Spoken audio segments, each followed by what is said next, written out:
tomorrow on 101.9 WDET, Detroit Public Radio. I'm Robin Vincent. And I'm Tia Graham. And Robin and I are both aunts. And we both watch our siblings stress and weigh options when selecting schools for our nieces and nephews. They got to consider the school's location, whether it should be private or public, or do their friends attend? Nowadays, the most crucial decision could be the very first one. Do your kids even go to a physical school? Most families enroll their kids in a traditional school, a public, private, or charter school, but since the pandemic, more parents have taken their kids out of those classrooms and decided to homeschool their children. The number of homeschooled students drastically increased around the time of the COVID-19 school closures, and the number of homeschooled kids has remained high. Right now, it's estimated that there are between 2 and 3 million homeschooled students in the U.S. That's a little over 5% of students in the U.S. And in 2019 school year, right before the pandemic, that number was a little over 3.5%. Now, Robin, that means that it's double the number of kids homeschooling. But that number could be even higher. The numbers are imprecise because every state has different guidelines for homeschooling. So some states require more detailed reporting than others. Michigan has very few regulations on homeschooling, and that makes it hard to know how many kids are being homeschooled and how their educational outcomes compare with their peers in traditional schools. Now, conservative Christians have long been associated with homeschooling in the U.S., but religion is really only part of the story. Other motivations for homeschooling are emerging. According to a 2023 poll by the Washington Post, parents who homeschool have concerns about things like the school environment. They want to provide moral instruction, or they're dissatisfied with academic instruction at traditional schools. Now, this topic is central to the discussion about a parent's ability to choose the education they want for their children. And given President Donald Trump just signed an executive order to expand school choice, this seems like a good time to explore a once niche education choice sweeping the nation. And we want to hear what you think about homeschooling. Would you homeschool your kids, or are you? Call us at 313-577-1019 and let us know. Now, to set the foundation for this conversation, producer Carrie Jr. II spoke with Professor Angela Watson. Professor Watson is a senior research fellow at Johns Hopkins University's Institute for Education Policy. She researches the impact of schooling and learning with an emphasis on homeschooling. So I want to, before we get to what's happening now, take us back a little bit and talk about what happened before the pandemic. So before, homeschooling was much more niche. It was more associated with conservative and Christian cultures. Can you describe beyond that kind of who else would typically be homeschooling their kids?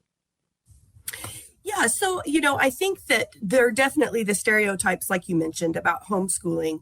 The degree to which that was really true of who was homeschooling, even before the pandemic, I think is probably really overstated. There are people homeschooling for all different kinds of reasons, and this was even before the pandemic. Lots of the population of Black homeschoolers has been increasing for several decades. And then brown homeschoolers have really been coming into it as well, even pre-pandemic. But certainly we've seen, more growth in that since the pandemic. Why? Why are we seeing more demographics increase before the pandemic? I think just because it became more popular, it became more normalized. People, it's very much, it seems to be very much a grassroots phenomenon. And so you really have to know someone who does it, or someone in your community who is doing it, to kind of understand or be supported towards doing that. And so I think as these other communities started to enter in, they started to build up kind of some support and some grassroots, organization to kind of build up, and we started to see more growth, and that's even pre-pandemic. How has homeschooling changed over the years, the way that people homeschool? So I think the stereotype, of course, is the mom at the table, right, teaching all of the children, and that's what people think of still today when we say homeschooling. But because of the internet, because of social media, There has just been an explosion in the way that people homeschool and the differences, all kinds of curriculum companies, tutoring companies, online courses, synchronous and asynchronous instruction, hybrid schools, and all of these things existed to some degree prior to really the internet and social media. But that has really brought things along. And so people can get tutored by someone in another state, or they can be part of a homeschool organization on Facebook and get to know other parents who are doing it and meet up for field trips or, to put together an algebra class, something like that. And how big of a share of the educational ecosystem would you say homeschooling makes up? Are there certain states where it's much more popular than others? There are states where we see higher concentrations, but on average is about 6% of the K-12 population is being homeschooled today. But what's really important to understand is that we're beginning to know now that people are switching in and out of homeschooling. So it's not like you start homeschooling and you homeschool K to 12. Some families do that, but for the most part, families are switching in and out. So when you think about the number of families who have ever homeschooled, we don't know. It could be much bigger, exponentially higher. Yeah. I see. You were talking earlier about the different tools and resources that families use to homeschool now, how it's expanded all these tools.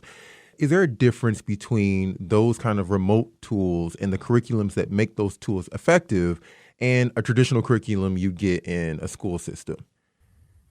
So it depends on the degree to which they use a curriculum. So, I study curriculum use in schools, in traditional schools as well.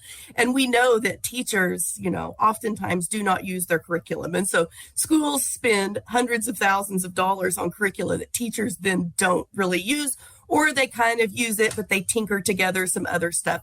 I'm sure that homeschool families do that as well. Some of them will buy what they call an out-of-the-box instructional curriculum, and they will set it down in front of their kids, or they will turn it on the computer, and the kids will work through that curriculum start to finish.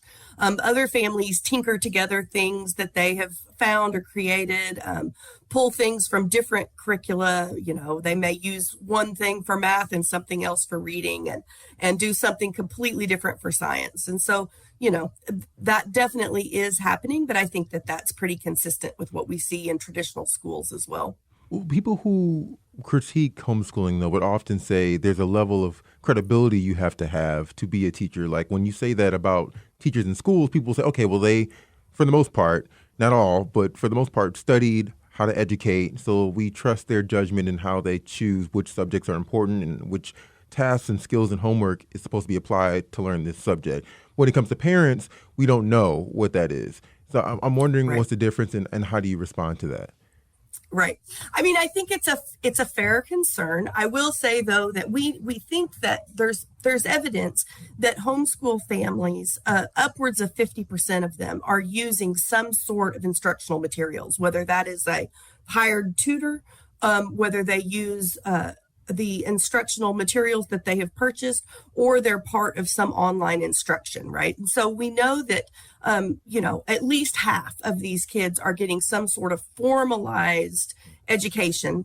And then to the degree, that people are using instructional materials in their home is probably quite high. And certainly they have access to it. Many places have access to free materials for homeschool families. And so, I think we're doing better and better at removing barriers for families to have access to high quality materials. Well, it sounds like the curriculum and the materials and the tools aren't that different from a traditional school. Am I understanding that correctly?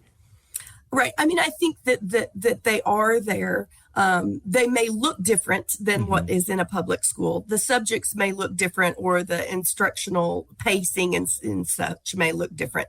But yes, there are instructional materials that have been developed specifically for homeschoolers, and many of them are used by private schools as well. So then I wonder, why is it, do you hear, that our families or parents are choosing to take their kids out of school and do essentially I guess it may not be all labor work, depending on whether it's online or not, but doing the work of teaching their students? I just want to reference real quick a report by the Washington Post, right? They listed and did a survey with parents who are homeschooling their kids. And their top three reasons for why those parents decided to homeschool were they're concerned about the school environment.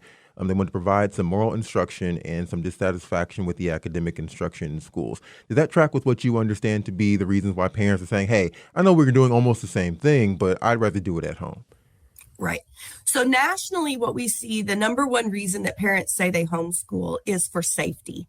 And then they don't define what safety means to parents, right? So safety can mean different things to different parents. Physical safety, the school environment, of course, school shootings, these types of things are important to parents. Bullying, racism, like there are a variety of things that are of concern to parents. And those could all come under safety. So that is a concern. We see large concentrations of children with special needs or people who identify as having children with special needs, and then also gifted and talented students, more advanced students in homeschooling. So, clearly parents seem to be pulling those students out, whether that's for safety issues or whether it's for instructional quality issues. They just feel like maybe they can provide a more customized education for their kids at home. We see a lot of that. And so it seems like parents, have pretty diverse reasons, but they center around safety and instructional quality, or being able to provide, customized education for their kids. Do we know if homeschooling produces better academic outcomes than traditional schooling? So I'm an academic researcher, and the standard that I use for knowing whether or not something is true is pretty high. For me, no, we don't know. I don't know whether homeschooling produces better outcomes or not. There is lots of research showing that they do, but we have a lot of problems, from a research perspective with that, because we can't randomly assort kids into homeschooling and public schools and then compare them. And so, we do think, though, that, one-on-one instruction is beneficial for students, no matter what sector you're in. Small group instruction is good for students, no matter what environment you're in. Customized education or differentiated learning, these are all things that we think are good for kids. Tutoring has been, touted as the number one thing that we should be doing to recover kids from COVID learning loss. And so these are all things that we try to do in more traditional settings that our parents are able to do in a homeschool setting. So, the logic would be that if instruction was done well, kids should learn to high degrees. I want to get to that point. If instruction is done well. So one thing that we know varies with homeschooling is that there's a variety of ways it's implemented across the country. Every state regulates it differently. Can you just speak to the differences in that regulation and what that might mean in terms of what we're seeing homeschooling, what we're not seeing? How do we actually know how much of homeschooling is successful or useful based off of the fact that we only have so much information on who's actually doing it? Yeah, so education is really interesting in that the states control education, no matter what. That goes for homeschooling as well. So homeschool regulation is different across all 50 states. There are almost no states that have the same regulation rules as another state. And so the regulation is different across all 50 states. Some states, and Michigan is one of them, has almost no regulation, right? They don't require parents to notify the state. They don't require testing. They don't require any particular hours for instruction or whatever. And then we have the whole gamut then. Some states require that you file a notice of intent and you might have to test in certain grades. And then, all the way to the other end of the spectrum in Pennsylvania, we have a more stringent state that requires parents have to have at least a high school diploma. They have to tell the state every year that they're homeschooling. They have to give instruction in certain subjects, certain hours, certain days of a certain number of days in a year.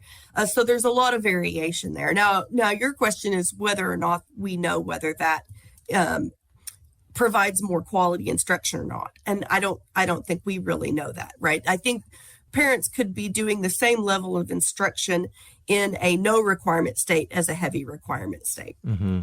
Well, so much of K through 12 education is regulated at the state and local levels. What are the benefits and the drawbacks of homeschooling having more uniform federal regulations or state regulations? Right. Some of the problems that we have just from a policy perspective is even not all states don't call it homeschooling. So in some states it's homeschooling, in some states it's home education, in some states it's non-public, private, and even in California, all homeschoolers are considered a private school. And so it's very complicated that we don't even use the same words. And so it makes comparing across states very difficult to do. Some critics have also highlighted the fact that not necessarily homeschooling, but the lack of regulation in some states can leave up opportunities for some educational neglect or potential abuse of some sort. Is regulation reasonable considering the potential, question mark that's there because we don't know who's doing it and how they're doing it? Right. Obviously, educational neglect is a terrible thing and it should not happen. Also, child abuse is a terrible thing and should not happen. And I wish that we could regulate those things away. I think if we could, we would have. Public schools and private schools to some degree are heavily regulated, and we still see both educational neglect to large degrees in many public schools and abuse. And oftentimes abuse by the people who are educating the children in traditional schools, both private and public. And so, these are problems I think that are across all sectors and certainly should be addressed. It's unclear the best way to address those. But isn't that different because with public schools, because they're regulated, because you have like a professional in place, you can identify when the abuse and the neglect occurs. If there is no regulation or there's no reporting, we don't know what's happening. Right. How would we even know to address that issue if there isn't some form of identification to know what's going on with these kids? Right. It is. Yeah, you're right. It is a concern. It is a concern. There's a small percentage that are homeschooled their entire K-12 education. But by and large, most students are moving in and out of public schools and are being seen by other adults in the community. We also know that 50% of homeschool students, at any single point in time, are enrolled in co-ops, hybrid schools, online schools. So they also are, in front of other adults. And then I think, too, if this is a concern that people have, I always think of this as sticks and carrots, right? And so we can force people to do things with regulation. People don't like to be forced to do things, but sometimes it's necessary. But we also have carrots at our disposal. And so I was reading about Michigan's laws. There are a couple of access points that I think that are opportunities for public schools. So, we know that students are moving in and out of public schools. Public schools really should build relationships with these homeschool families. And two ways that they can do that easily are by allowing these students more access to their local public schools. So I think Michigan only allows homeschool students to play sports and maybe not access other courses. Many states allow for more access than that. So homeschooled students can go to their local public school and take chemistry class or be part of the chess club or play sports is more common. And so getting these homeschool families there, it does two things, right? It builds a relationship with these homeschool families so that when they do switch schools, they're likely to come to that public school. And it also gets more kids in front of other adults in the community, more fully integrates these families into their communities. It serves a lot of benefits. The other thing is allowing testing and textbooks. And so some states do this for homeschoolers. Michigan does not. And so allowing students to come in and take free assessments, and then, you can't have strings attached to it because then parents get worried about that. But at least then parents know whether their children are learning or not. And again, it gets those students into the public schools and builds those relationships.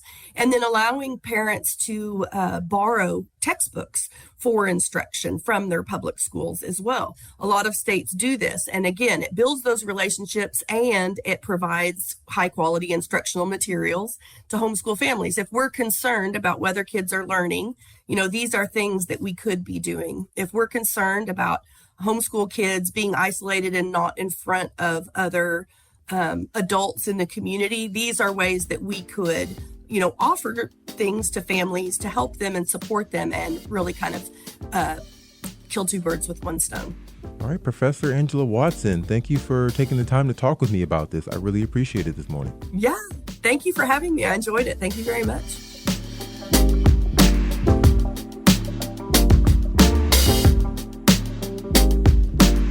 That was Metro producer Carrie Jr. II talking to Professor Angela Watson about homeschooling from a national perspective. Professor Watson is a senior research fellow at Johns Hopkins University Institute for Education Policy. She researches the impact of schooling and learning with an emphasis on homeschooling.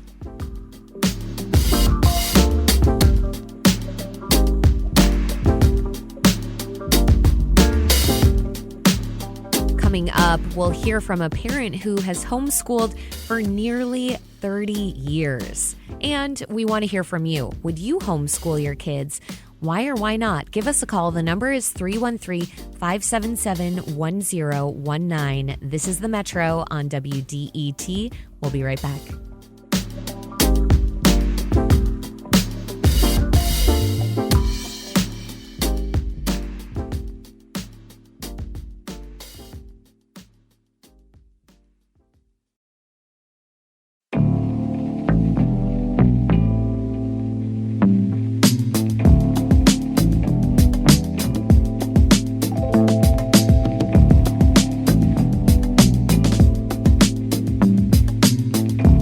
Welcome back to the Metro on 1019 WDET. I'm Tia Graham. And I'm Robin Vincent. Homeschooling has been perceived as a very niche educational path until more recently. The pandemic forced a lot of families to think of alternative ways to educate their children. And thus, more people have embraced the practice. Joining us is a parent who's been homeschooling her kids at some part of their lives for nearly 30 years. That is right, Robin. I feel like we're joined by family right now. Leslie Vaughn is a mother of 8. She's homeschooled all of her kids at some point. She's also the wife of WDET News Director Jerome Vaughn, and she happens to make a bangin' chili for our fundraiser. I look forward to it every single fundraiser. And she's agreed to join us on the show and share what homeschooling has been like for her. Leslie, welcome to the Metro. Hope I can help. Thank you. You can help when it comes to the chili. What's the secret ingredient? The same thing as homeschooling, love. Mic drop. Yeah, you got the All two right. mushiest people. So Leslie, how do you define homeschooling? You know, how does it differ from kids who go to school online versus actually being prepared at home? I think the best way to think of homeschooling is sort of like feeding your kids. So like we all start from this idea of this balanced, this healthy diet. And it's a theory, right? It's in theory, this is how it goes. And then you have to actually figure out what it looks like at the dinner table every day. And you can eat out, you can cook in, you can get carry out, you can get food delivered, you can use leftovers, potluck, you can go to free food giveaways. So there's lots of options, lots of cultures define it differently. So ultimately, it's your decision. You decide your child's education, whether you're getting up every morning and driving them to school, whether you're getting up every morning and pulling out a book, whether you're getting up some mornings and doing some things and putting them online, you're still doing it. So when people say they don't homeschool, I think, well, you're still educating your kid. You're making those decisions. It's hard to say where, especially since the pandemic, where certain things will start and where they stop, because I would say almost every parent was homeschooling during the pandemic. If you had a kid online and you were the parent at home, you may not have been the primary educator, but you certainly made sure that child got that education, because that teacher on the other side of the thing could not make your child learn. You were there facilitating that education. Mm. And, why did you choose to homeschool your children? I didn't make what I would consider a personal decision to do it. I'm a Christian, and I felt called by God to do it, and I didn't think it was the best idea. I didn't agree with God at the time. I was teaching at a university, and I thought, I'm great with people who already know what they're doing. But I had a 3-year-old, so I was thinking, no. You need somebody who knows what to do with people who don't know what they're doing. I'm great with people who know what they're doing. And God said, well, you've got me, and I'm going to walk you through this. And I said, I can't say no to that. So I put on my big girl pants. Every morning, homeschooling parents and all parents put on your big girl pants. And you get out there and the best tool, and my husband helped me see this, the best tool you can have is a mirror. Every morning you get up, you put on your big girl pants. You know, who's going to decide what your kid is going to do that day? Look in the mirror. It's you. Who's going to decide how to accommodate that ADHD? Oh, that's you. How do you decide when to do this and who's going to make this and who's going to find this for your child? Look in the mirror. It's you. Leslie, let's talk about that for a little bit and the accountability that you're talking about there. Because, you're saying, no matter if your kid's in school, online, they're being homeschooled by you, no matter what, you are in control of your child's schooling, their education, how they get it and where it's coming from. So talk about that accountability there a little bit and the importance of you even looking in the mirror, saying that to yourself, you know what, I am in charge of my child's education and the outcome relies on me. So can you talk about that? My kids call it adulting. Hashtag, yes it is. And so that's a big part of homeschooling was I did not realize how much I abdicated my parental responsibility, and I just handed it to, I just dropped them off somewhere reputable and I made it their problem. And it was, and if I didn't like how they were doing it, then I would just find someone else to do it, and then I would blame them if something didn't go right. And I didn't want to look at me. I didn't want it to be my responsibility. I didn't want to be the last, I didn't want the buck to stop here. I wanted the buck to stop next to me or over here. And homeschooling takes that away. It makes you respect teachers a whole lot more, be much more understanding of teachers, appreciate them a lot more. And in the end, you have to face your own inadequacy.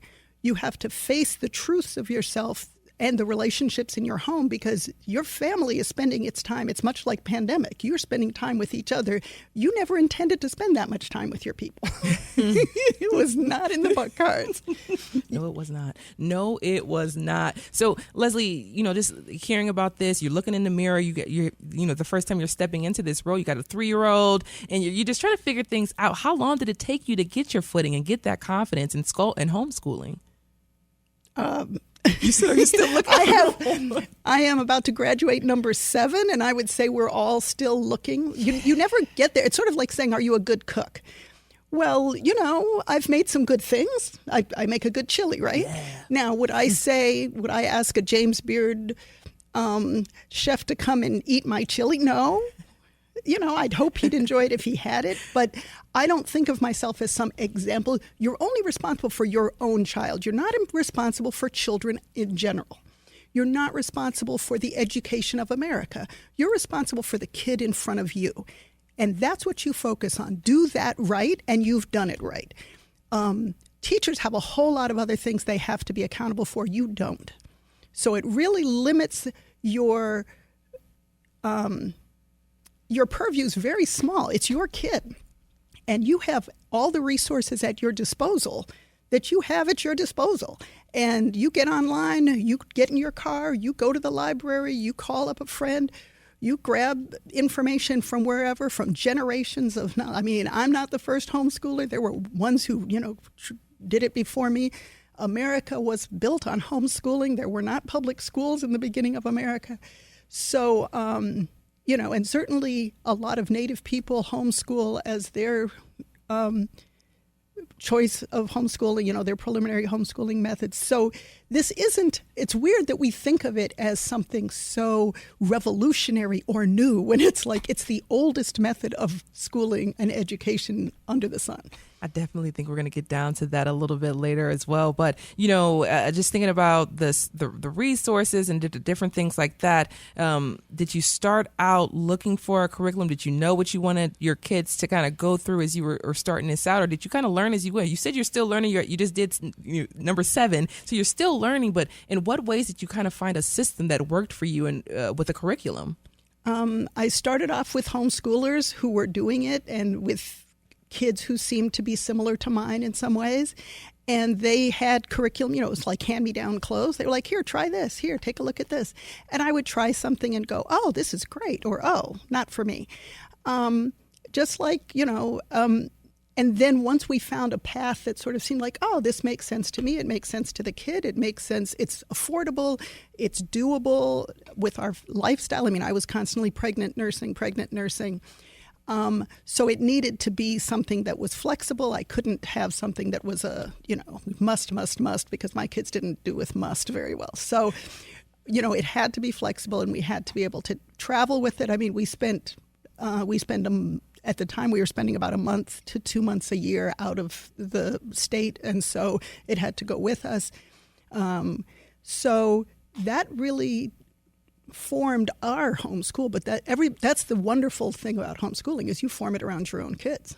It's unique and it's tailored. You're listening to the Metro on 101.9 WDET FM. I'm Tia Graham. And I'm Robin Vincent. We're speaking with Leslie Vaughn, a mother who homeschooled for 27 years. And we want to hear from you. Would you homeschool your kids, or do you already? Why or why not? The number is 313-577-1019. And we want to bring some listeners into the conversation.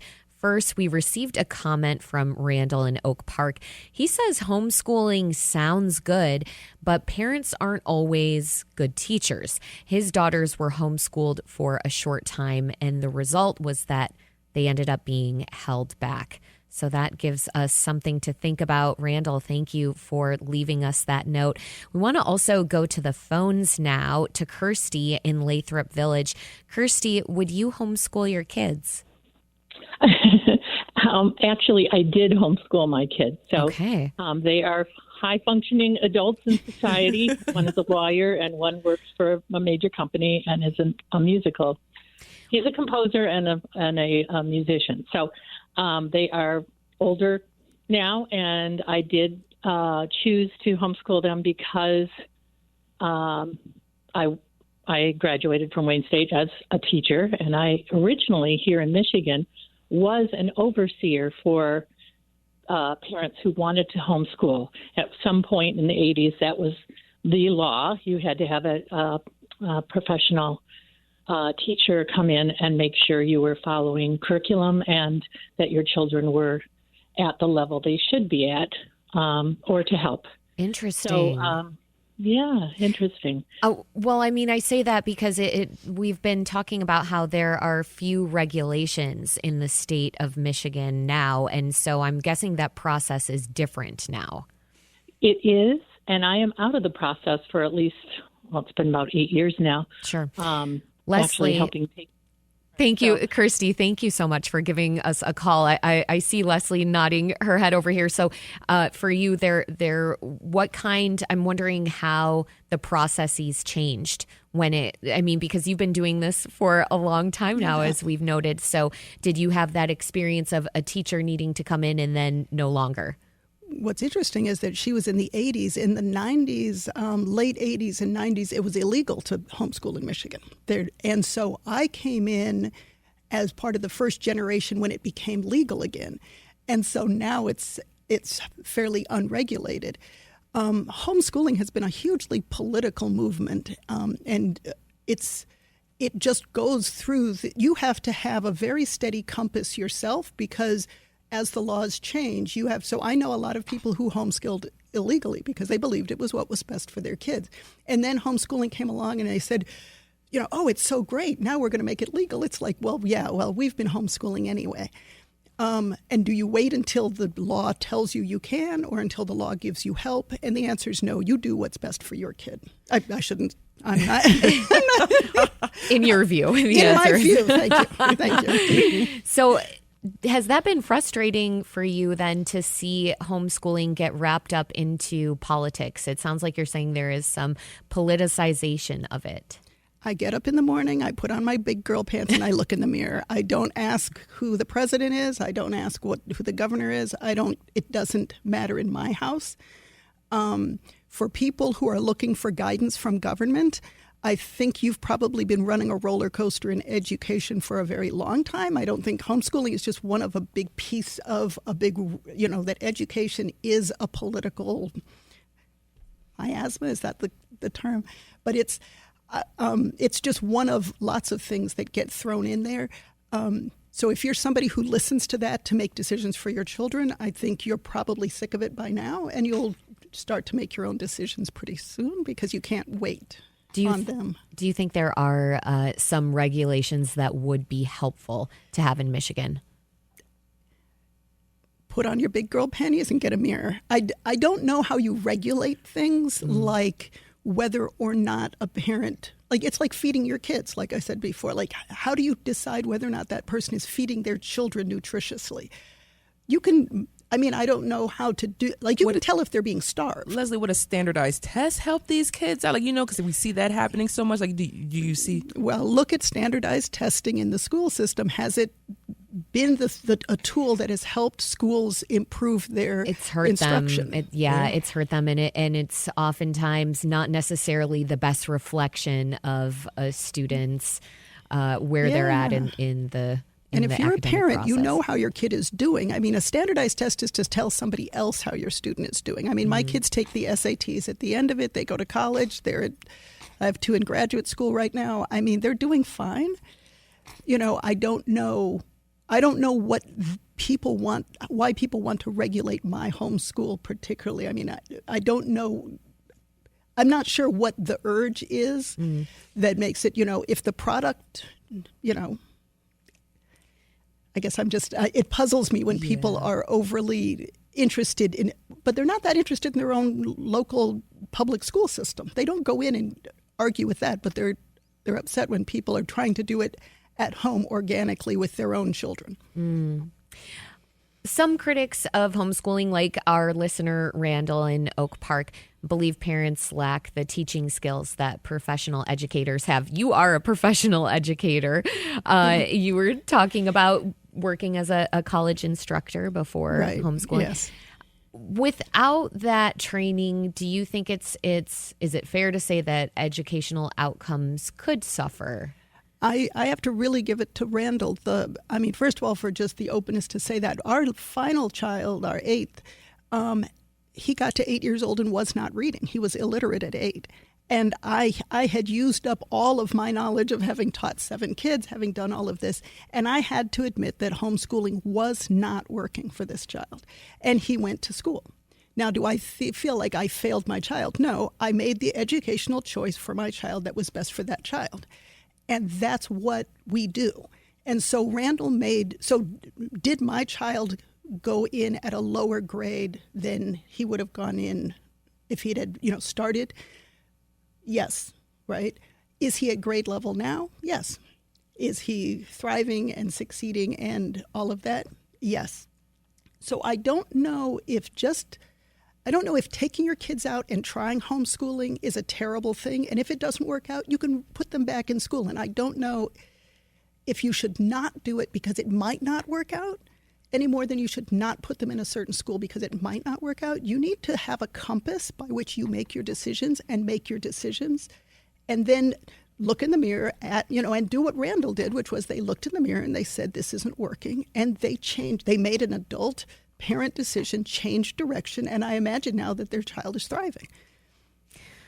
Leslie, thank you for giving us your firsthand experience. It's been really enlightening. We do want to go back to the phones.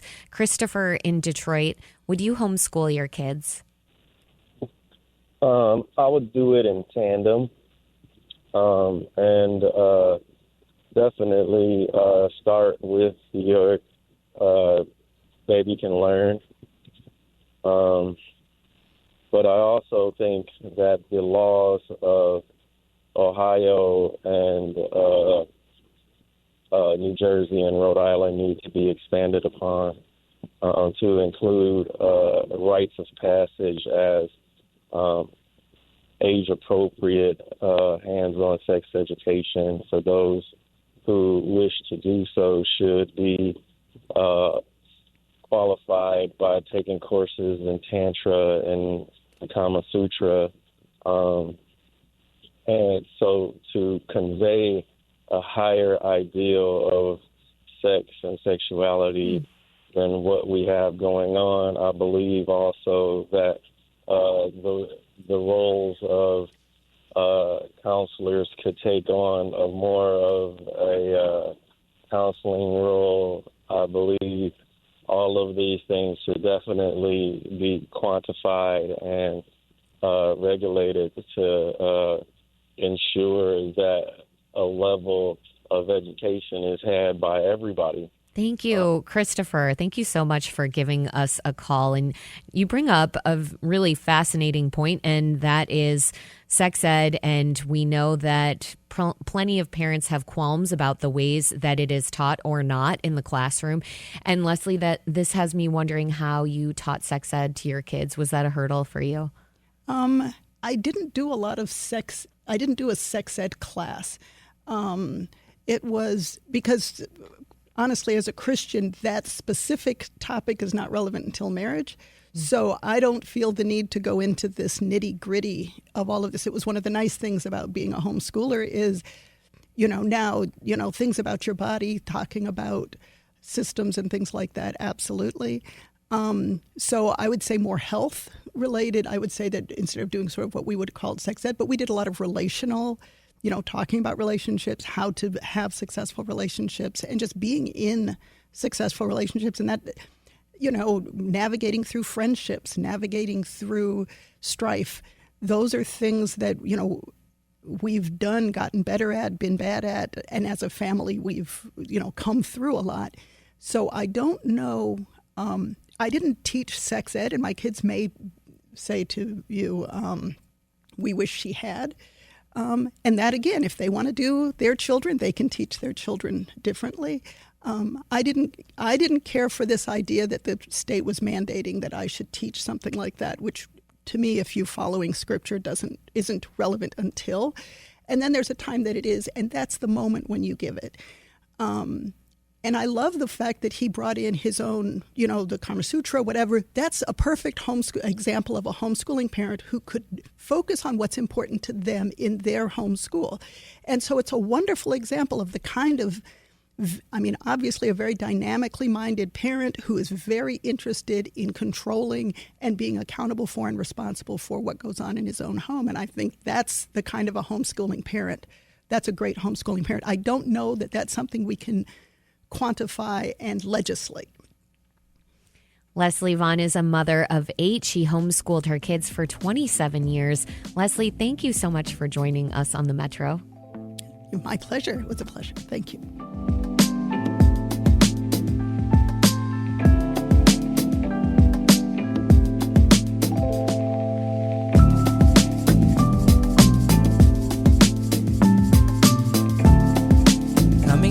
Explore why homeschooling is largely unregulated in Michigan and what it could mean for kids here. Would you homeschool your kids? Why or why not? Give us a call. The number is 313-577-1019. Stay with us on the Metro.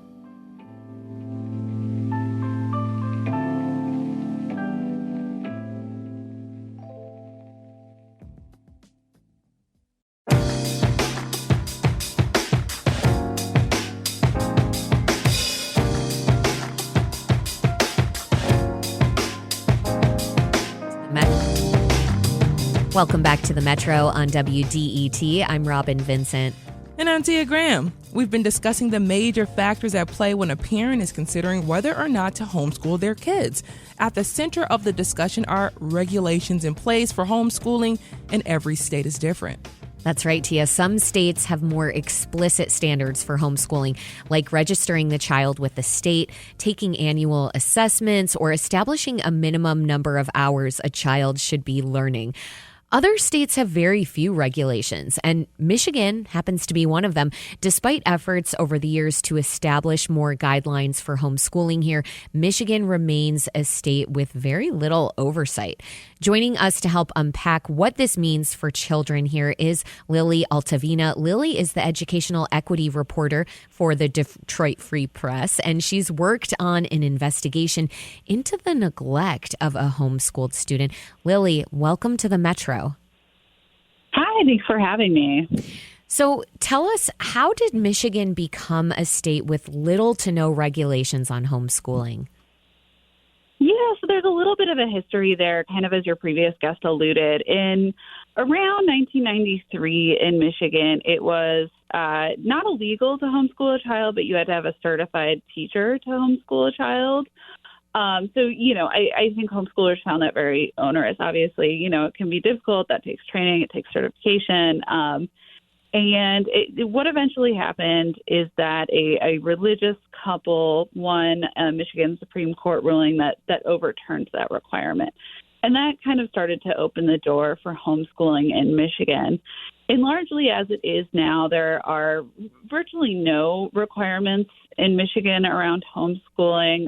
One I think that people have been particularly interested in about is something that would register that, there is a kid and that kid is being homeschooled in the state. That doesn't exist right now. And there are a lot of questions kind of that swirl around about neglect and, this idea of educational neglect, which is what I wrote about in my story a few years ago, is the idea that kids can be neglected in their education and end up with little education. A book that people might remember is that Tara Westover book, where she ended up not really having an education at all through her childhood. And Educated, how that right? her. Educated Yes, is the name of the book. Yeah. Yeah. I wonder if you can talk a little bit more about the potential risks to children if homeschooling is not regulated. I mean, thank you for explaining educational neglect, but that's not the only concern, right? Mm-hmm. Absolutely. It turns into a concern about child welfare, and that has become, a pretty significant debate. As I've seen it, every few years what happens is there will be a case of significant child neglect. In 2015, there was a particularly gruesome one. I won't get into the details, but, children died, children were dead, and it was under the guise of homeschool. Just recently, in Clinton County, there was a foster and adoptive parent situation that spurred calls for some sort of homeschool regulation. And in the story I covered in 2022, the child that I wrote about didn't know how to read. She was, 12, 13 years old. And not only that, but her and her siblings were in serious conditions. Their hair was matted, to their head. They, were in a home situation that was very unstable.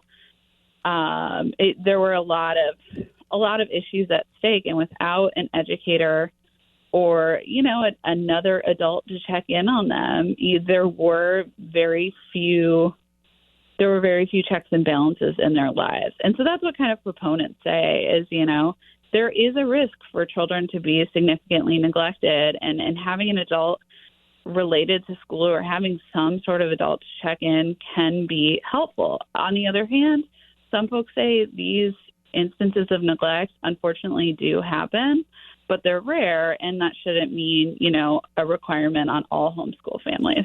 And Lily, Michigan does not register children who are being homeschooled. How would authorities learn that a child is being neglected? Who checks up on the kids who aren't registered in traditional schools? That's a great point. Really nobody. That's actually, when I was working on this investigation, that was kind of like the black hole I was trying to figure out. I kept going in circles of like, okay, well, we have truancy and required education laws. So if you're a kid in Michigan, basically you have to be educated. But there's nobody really to enforce this, what it's called compulsory education law. So I talked to truancy officers and other folks, superintendents, and they say, yes, this is so frustrating. We know these kids exist. We'll hear about them from a family member who's concerned, but there's really not much we can do under the law, especially if a parent claims homeschooling. So it's kind of those bad actors that folks who call for homeschool registries are really concerned about. And Lily, in about 30 seconds or so, what would it take for the state to institute more guidelines or regulations on homeschooling in Michigan? Right now, you're telling me it's pretty wild, wild west. So what would it take? It would take a lot. There is a fierce opposition to any homeschool regulation from, a faction of homeschooled families who are very passionate about what they do, and very protective of what they do. And so there have been proposals for a homeschool registry of some sort, nothing official, but it would take significant lawmaker action, which we just haven't seen in, a decade of talking about this. Lily Altavena is the educational equity reporter at the Detroit Free Press. Lily, we will chat with you very soon again on The Metro. Thanks for having me.